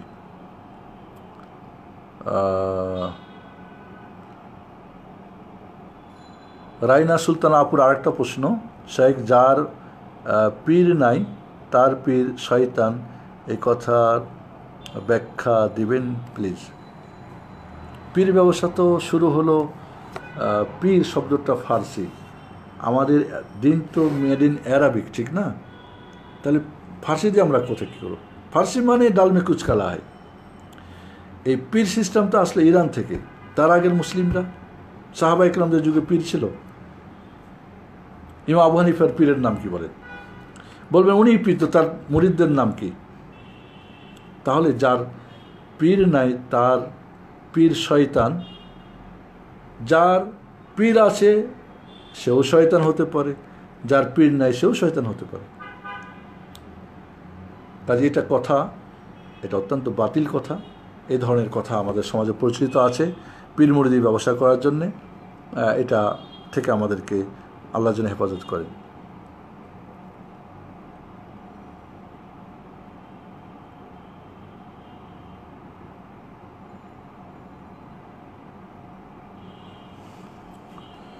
কি লিখেছেন? জেনারেল লাইনের এর জিয়েরা কি আকিদা নিয়ে বক্তব্য দিতে পারবেন? জি, আমি ডাক্তার না, কিন্তু ডাক্তারি কোনো একটা বিষয় ডাক্তার দিয়েছেন, আমি পড়েছি, বুঝে একজনকে বলতে পারি। জি, জেনারেল লাইনে যারা পড়েছেন আকিদা নিয়ে আলোচনা করবেন, যেটুকু বুঝবেন সেটুকু আলোচনা করবেন, জানাবেন মানুষকে। দুর্জয় রহমান নীরব, ওয়ালাইকুম আসসালাম রহমতুল্লাহ বরকাতু। শেখ, আমার প্রশ্ন, আমার ছেলের আকিকা দিয়ে নাম রেখেছি দুর্জয় রহমান নীরব, পরে জানতে পারি এটা শরীয়ত সম্মত নয়, এটা শিরক হয়ে যাবে, এক্ষেত্রে আমার কি করণীয়, কী হবে, মতামত দিন যাতে আল্লাহ রহমত উপকারী হতে পারে। উপযুক্ত স্বামী হওয়ার পরেই বিয়ে করা উচিত, উপযুক্ত বাবা হওয়ার পরে সন্তান নেওয়া উচিত, এবং মোটামুটি এই বিষয়গুলি জানা দরকার বাবা এবং মাকে। ভুল হতেই পারে, দুর্জয় রহমান নীরব এরকম নাম ঠিক না, আপনি আব্দুর রহমান নাম রেখে দেবেন, আকিকা আবার করতে হবে না ইনশাআল্লাহ। আল্লাহর কাছে সবচেয়ে প্রিয় আব্দুর রহমান, সেটা রেখে দেবেন ইনশাআল্লাহ। রিনা সুলতান আপু মাশাআল্লাহ অনেক প্রশ্ন করছেন, বারাকাল্লাহ ফিক। মেয়েরা বিয়েতে দাওয়াত দেওয়া বা দাওয়াত খাওয়া কি জায়েজ? মেয়ের বিয়েতে দাওয়াত দেওয়া, অলিমা হবে ছেলের বাড়িতে, মেয়ের বাড়িতে কোনো অলিমা নেই, খাওয়া দাওয়া নেই। যারা হয়তো মোহর করার জন্য যাবে 2-4-5 জন, যতদূর সম্ভব তারা খাওয়াবে। আত্মীয়স্বজন যদি হয়, বিয়ে হচ্ছে, একটা মেয়ের বিয়ে, আসো আমরা ছেলের সঙ্গে বিয়ে হচ্ছে, এরকম দাওয়াত দিয়ে তার খাওয়াতে পারে। কিন্তু বিয়ের দাওয়াত বলতে যেটা আমাদের, যে মেয়ের বাড়িতে অনুষ্ঠান হবে, বরযাত্রী এত যাবে, এই আইটেম খাওয়া দিবে ইত্যাদি ইত্যাদি, এমন যদি অন্যায় সেখানে যাবেন না, সেই দাওয়াত গ্রহণ করবেন না। যদি সেখানে গিয়ে সেটা বোঝাতে পারেন যে এগুলো ঠিক না, মেয়েদের বাড়িতে ধরনের অনুষ্ঠান করা, এগুলি হিন্দুদের থেকে এসেছে, যেহেতু হিন্দুরা মিরাজ পাবে না তাই একবারে খাওয়া দাওয়া করে শেষ করে দাও, না, এরকমটা না। আমাদের মেয়েরা তারা মিরাজ পাবে এবং তাদের মিরাজ দিতে হবে।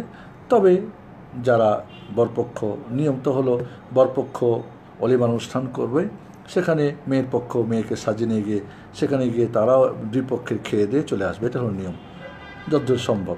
কিন্তু আমরা মেয়ের ওপরে চাপিয়ে দিয়ে, এটা বড় অন্যায়, আর এই অন্যায় কাজে অংশগ্রহণ করা ঠিক হবে না। আজকাল এমনও হচ্ছে যে ছেলে মেয়ের বাড়িতে অর্থ টাকা দিচ্ছে অনুষ্ঠান করার জন্যে।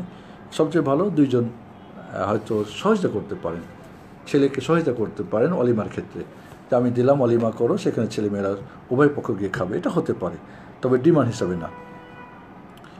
কাউসার আলী ওয়ালাইকুম আসসালাম রহমতুল্লাহ বরকাতুহু। শেখ, মুসলিমদের বিভক্ত হওয়ার কারণগুলি কী কী? প্রথমে বলবো আকিদা ঠিক না থাকা। আজকে আলোচনার সঙ্গে বলবো একটাই পয়েন্ট, প্রথম পয়েন্ট, আকিদা ঠিক না থাকা। যদি ফাউন্ডেশন থাকে তাহলে ওই এক ফাউন্ডেশনে একটাই ভবন হবে। ফাউন্ডেশন যেহেতু ভিন্ন ভিন্ন ভবন, যার যার ফাউন্ডেশন তার ভবন করেছে। ইসলামের যে ফাউন্ডেশন, সেই ফাউন্ডেশন নাই, তাই যার যার ফাউন্ডেশন হয়েছে। আমি যদি আমার ইঞ্জিনিয়ারদের ফাউন্ডেশন দিই, এর উপরেই আমার ভবনটা উঠবে, ঠিক আছে। আর যদি ফাউন্ডেশন না দিয়ে থাকি, যার যার ফাউন্ডেশনে চলবে, যার যার মতো করে বানাবে, তাহলে তো একাধিক বিল্ডিং হবে, ঠিক না? আর একটাও কার্যকর হবে না, একটাও শক্ত হবে না, মজবুত হবে না। এই জন্য সবাই গড়বড় হয়ে, সব দুর্বল হয়ে বসে আছে। আমি বলবো আকিদার সঠিক না থাকার কারণে বিভক্তির মূল কারণ, এবং বাতিল আকিদার চর্চা করার জন্য। একটি প্রশ্ন হচ্ছে, ইউটিউবের কিছু বক্তা আছেন যেমন মিজানুর রহমান আজহারি, নোমান আলী খান, তামিম আল্লাদানি, কাজী ইত্যাদি, ওনাদের কি আকিদা সঠিক? ওনাদের বক্তব্য কি শোনা যাবে? যদি আপনি পার্থক্য করতে পারেন, ভালো মন্দ শুনবেন, পার্থক্য না করতে পারলে শুনবেন না। আরেকটি প্রশ্ন এসেছে, শেখ, অনেকের জেনারেল শিক্ষিত ছেলে আজকাল দাওয়াতি কাজ করছে, হয়ে গেল।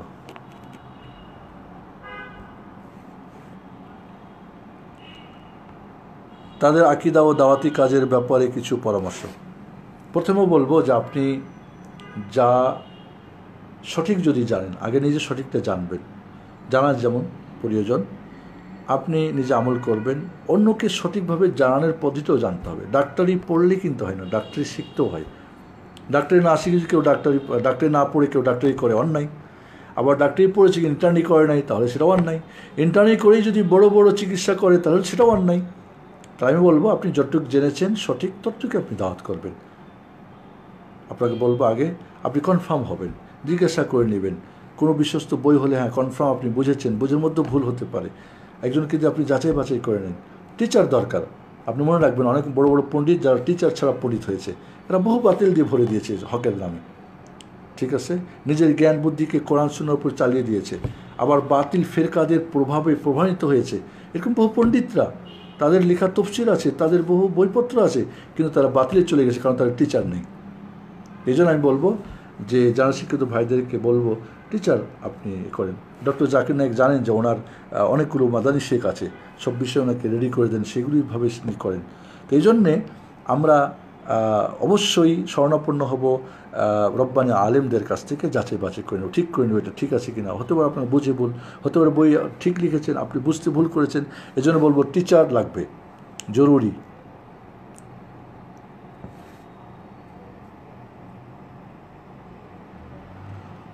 দুর্জয় রহমান নীরব, আপনার প্রশ্নের উত্তর দিয়েছি ভাইয়া। আপনি আব্দুর রহমান নাম রেখে দেবেন,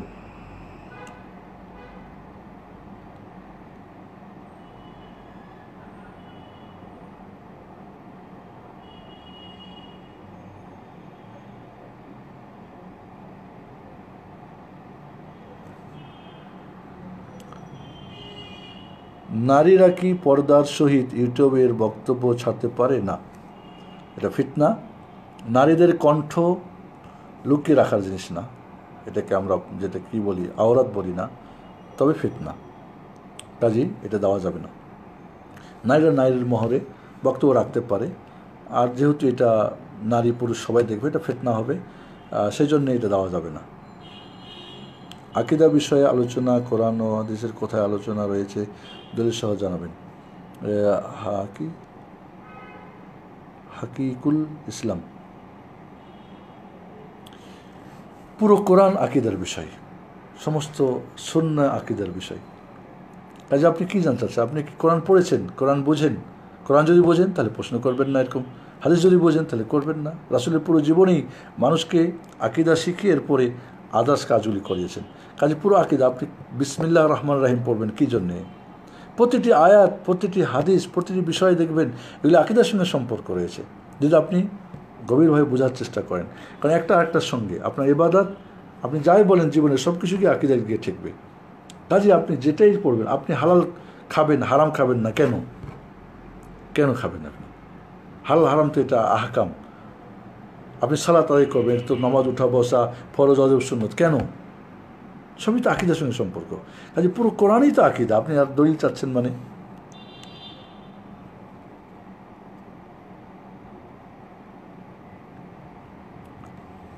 আকীদা বিষয়টা বা শব্দ, আপনি এখন শব্দ নিয়ে ব্যস্ত হয়ে গেলেন, ঠিক আছে, যে কোথায় কোরআন হাদিসে এসেছে।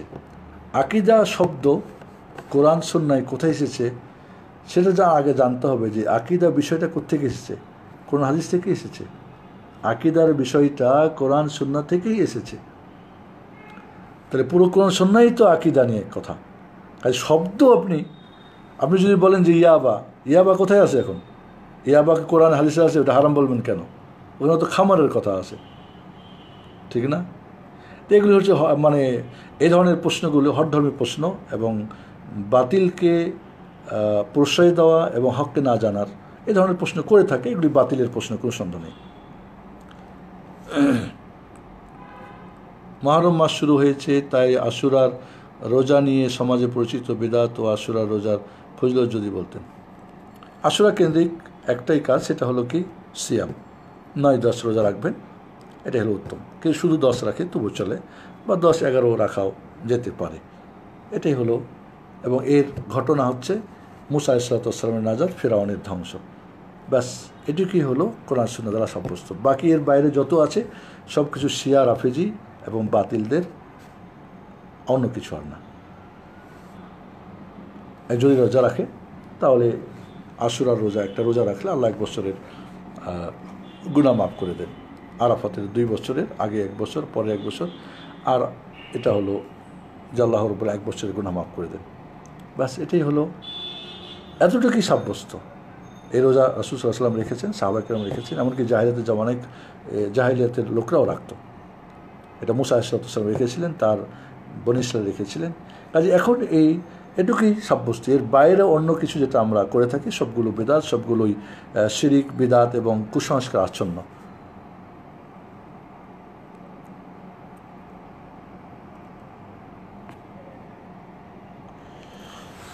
আর রহমান আর রাহিমের দুটো নামের অর্থ এক, তাহলে রহমান রহিম কেন এসেছে আয়াতে যদি বলেন? সে এখানে আর রহমান আর রাহিমের ওলামারা কিছু পার্থক্য করেছেন অর্থ দিক থেকে।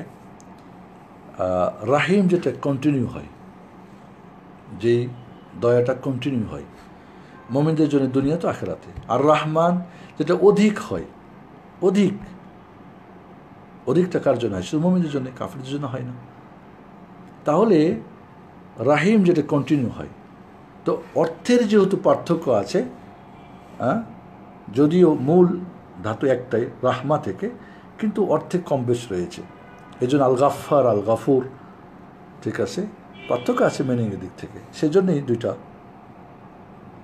জামাত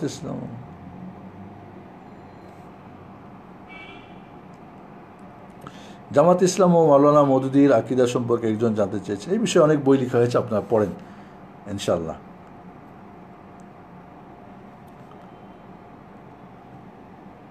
শরীফুল ইসলাম সজীব শুক্রিয়া, জাজাকাল্লাহ খায়ের। সুন্দর এবং প্রাণবন্ত আলোচনার জন্য। সে আকিদা একই জিনিস নাকি?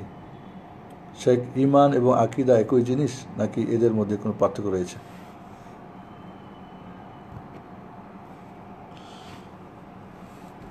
ইমান, আকিদা হল কি মজবুত, তো ইমান দুর্বল হতে পারে, মজবুত হতে পারে। তো মজবুত ইমানটাই হচ্ছে আকিদা, যেখানে কোনো সন্দেহ, কোনো সংশয়, কোনো কপটতা থাকবে না। কাজে আকদ বা আকিদা মজবুত জিনিস। তো মজবুত ইমান, ইমান আকিদার সঙ্গে সম্পর্ক, আর আকিদা ইমানের সঙ্গে সম্পর্ক। কাজে এটার মধ্যে এমন কোনো পার্থক্য নেই। তবে ইমানের চূড়ান্ত যে অবস্থা সেটাই আকিদা, আমরা বলবো মজবুত যে অবস্থা সেটাই আকিদা। শিয়া সুন্নি, রাফেজি, খারেজি, মোতাজিলা সম্পর্কে একটু, এটা সম্ভব না। এটা এক একটা বিষয়ে বেশ অনেকগুলো করে দাস দিতে হবে, ক্লাস করতে হবে। এসকে নাজিমুল, ওয়ালাইকুম আসসালাম ওয়া বারাকাতু। সাধারণ মানুষ ইলম অর্জন করতে প্রথমে কি বই পড়ব? আমরা বলবো যে প্রথমে আপনাকে কোরআন পড়া শিখতে হবে। আপনার সঙ্গে যে সম্পৃক্ত বিষয়গুলো দৈনন্দিন, সেটা আপনার আগে জানতে হবে। আপনার উজু আছে, নামাজ আছে, পবিত্রতা আছে, এটা দৈনন্দিনের প্রয়োজন। আপনি যখনই ব্যবসা ক্ষেত্রে যাবেন তখন আপনাকে ব্যবসা নীতি জানতে হবে। আপনি রাজনীতি করলে রাজনীতি জানতে হবে। আপনি হজ করলে হজ জানতে হবে। তো যখন যেটা আপনার প্রয়োজন, বিশেষ করে প্রথমে জানতে হবে আপনার যে সমস্ত নিত্য প্রয়োজনীয় বই, বিশেষ করে প্রথমে আকিদা জানতে হবে। আকিদা এবং আহকাম জানতে হবে, এটা সবচেয়ে জরুরি। আকিদা এবং আহকাম, আকিদার ভিত্তিতে আপনি ইবাদত করবেন, ইবাদতের আহকামগুলি জানতে হবে, এটা সবচেয়ে। এবং আপনার সঙ্গে যতটুকু সম্পর্ক, বাসের সঙ্গে সম্পর্ক, আপনার কাজের সঙ্গে সম্পর্ক, সেইগুলি আপনাকে জানা। কারণ একটা হলো কি ইলম, যেটা ফরজে কিফায়া, একটা ফরজে আইন। ফরজে আইন যেটা, সেটাকে আপনি প্রথম শেখা শুরু করবেন। ফরজে কিফায়া যদি অন্য কেউ থাকে আপনার জরুরি না। আমার মনে হয় সময়ও আমাদের প্রায় অনেক হয়ে গেছে। আর কারো প্রশ্ন নেই, আমরা কি শেষ করতে পারি? আসিফ ভাই,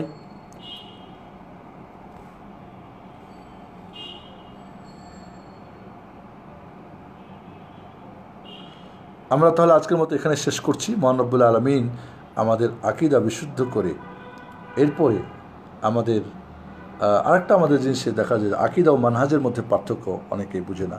আকিদা হচ্ছে একটা খাস জিনিস, যেটা ইমানের সঙ্গে সম্পর্ক। আর মানহাজ আম সবার সঙ্গে। আকিদাতেও মানহাজ আসবে, ইবাদতেও মানহাজ আসবে, মুআমালাতেও মানহাজ আসবে। অর্থাৎ আসলে যে আদর্শ, যে মানহাজ দেওয়া পথ, সেইটাকে আমাদের সব জায়গায় আকিদাতেও আসবে। কোরআন সুন্নাহর যে বিষয়টা আমাদের আকিদাতেও আসবে, আখলাতেও আসবে, মুআমালাতেও আসবে, সব কিছুতে আসবে। তাহলে মানহাজটা আম জিনিস, আর আকিদা হলো খাস জিনিস। তো আমরা আজকের মতো এখানে শেষ করছি। আল্লাহ রাব্বুল আলামিন তুমি আমাদেরকে, প্রতিটি মুসলিমকে আকিদা বিশুদ্ধ করে এরপরে তার বাকি জীবনের আমল করা তুমি তৌফিক দান করবে। আল্লাহ, তুমি আমাদের আজকের আলোচনার থেকে আমরা নিজেরা বা অন্যরা যেন উপকৃত হই, সে তৌফিক দান করবে। আজকে আমাদের গ্লোবাল পিস ফাউন্ডেশনের পক্ষ থেকে আসিফ আনোয়ার আহমেদ ভাই যে সুযোগ করে দিয়েছেন আমাদেরকে, সেজন্য তাকে বিশেষভাবে ধন্যবাদ জানাচ্ছি, শুকরিয়া করছি। এবং আপনাদের যারা সাথে ছিলেন এতক্ষণ, এবং এরপরও যারা শুনবেন, বাকি আমরা বলবো যে এই আলোচনা নিয়ে বা পক্ষে বিপক্ষে ঝগড়া ফাসাদ, দল মত হতে পারে। আপনার আলোচনা আমার সাথে আপনি একমত না, সেজন্য আপনার সঙ্গে আমার কোনো ঝগড়া করার কিছু নেই, আপনার সঙ্গে আমার ঘৃণা নেই।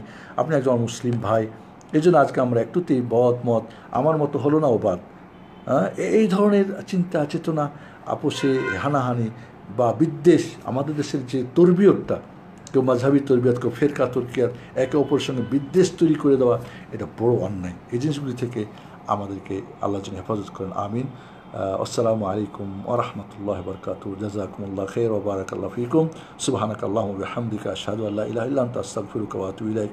জাযাকুমুল্লাহু খাইরান ওয়া বারাকাল্লাহু ফীকুম। আবারও বলছি, আল্লাহ আমাদের সবাইকে ভালো রাখুন, সুন্দর রাখুন। আমরা সঠিক দিন শিখে সঠিক আমল করি, সঠিক অন্যকে জানাই এবং আমল করার চেষ্টা করি। তিনটি কাজ আমাদের করতে হবে: সঠিক জানি, নিজে আমল করি, অন্যকে সঠিক জানি এবং আমল করি। তাহলে আনামতা আলাইহিম সিরাতুল মুস্তাকিমের প্রতিখবর। নইলে জানবেন, সঠিক করবেন না, করতে দিবেন না, বা না জেনে করবেন, তাহলে বাতিল মাগদুব আলাইহিম দলিল গ্রুপে চলে যাব। নাউজুবিল্লাহ। আল্লাহ যেন আমাদের হেফাজত করেন, আমিন। আসসালামু আলাইকুম ওয়া রাহমাতুল্লাহি ওয়া বারাকাতুহু।